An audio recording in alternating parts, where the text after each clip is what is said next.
USC definitely provides that quintessential college experience. The vibrant sense of diversity. When I was sitting in town and gown, I was very taken by it all, and I knew that I'd be attending USC then. My dad immigrated from Pakistan, came to the States to go to college, and my mom was studying education. They met in class. My parents and I, my brother, we immigrated from Korea when I was 3 years old, and we came because my dad wanted to attend theological seminary in Dallas to become a pastor, and my mom went back to school when she was 40 actually and became a nurse. I think everyone talks about the Trojan family and the networking and fight on, right? But the ability to be able to collaborate and to form these, working relationships with these other driven, talented artists was incredible. My first year of law school was one of the best years of my life. I felt very challenged by my classmates and by the material. Freshman year, I got a bunch of my buddies together and said, hey, why don't we create the roles that we want to act in? I ended up starting USC's first ever, BIPOC-led, BIPOC-focused theater company called Modern Minority. It's been such a thrilling journey over the past couple of years watching this company grow from 2 co-founders to 5 and then now to 12 and beyond, and really watching the next generation step up, take the reins, empowering underrepresented artists.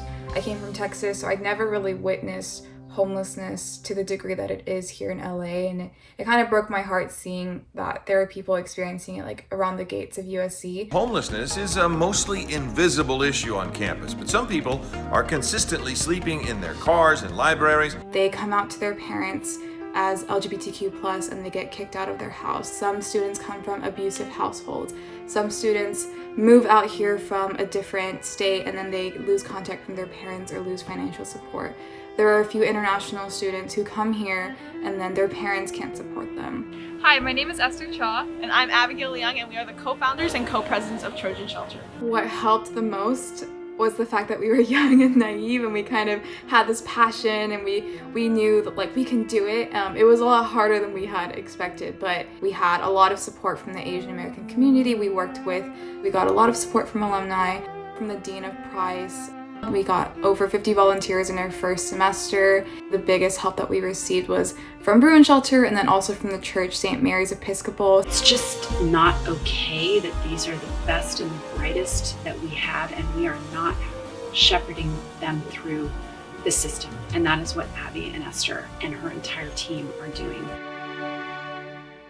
I became the president of PILF, which is Public Interest Law Foundation. I became the social chair of APAA and then the academic chair of the First Generation Professionals Program. So the Barbara F. Bice Public Interest Law Foundation gives summer grants to students doing public interest work during their first and second summer of law school. And myself and our board worked very closely with administration, with Dean Guzman.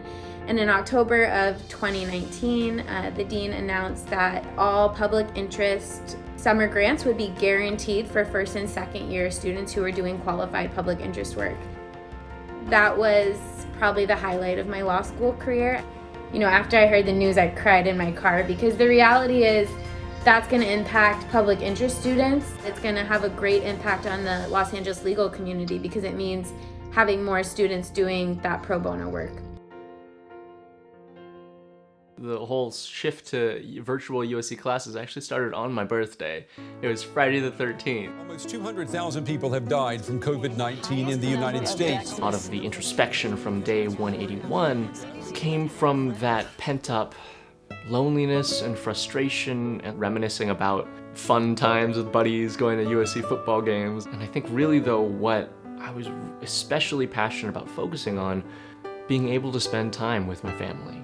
And I guess it's about discovering the joy in the unexpected, once-in-a-lifetime opportunity to spend a little more time with the ones I love before I head out on my own into the world. That hit me so much, and that's a moment I think that I'm always going to remember in my life. But yes, at times they still drive me crazy. So I just want to say thank you so much to all the donors and supporters of the APAA scholarship funds and to the donors and supporters of the scholarship I'm receiving, the T. George Hayakawa award. I will be serving as a Deputy Attorney General for the state of California. And again, none of that would be possible if I didn't have financial support and opportunities like the APAA scholarship. I just want to say thank you so much to APAA for being a huge part of Children's Shelter's success and for supporting us throughout all this time. Fight on!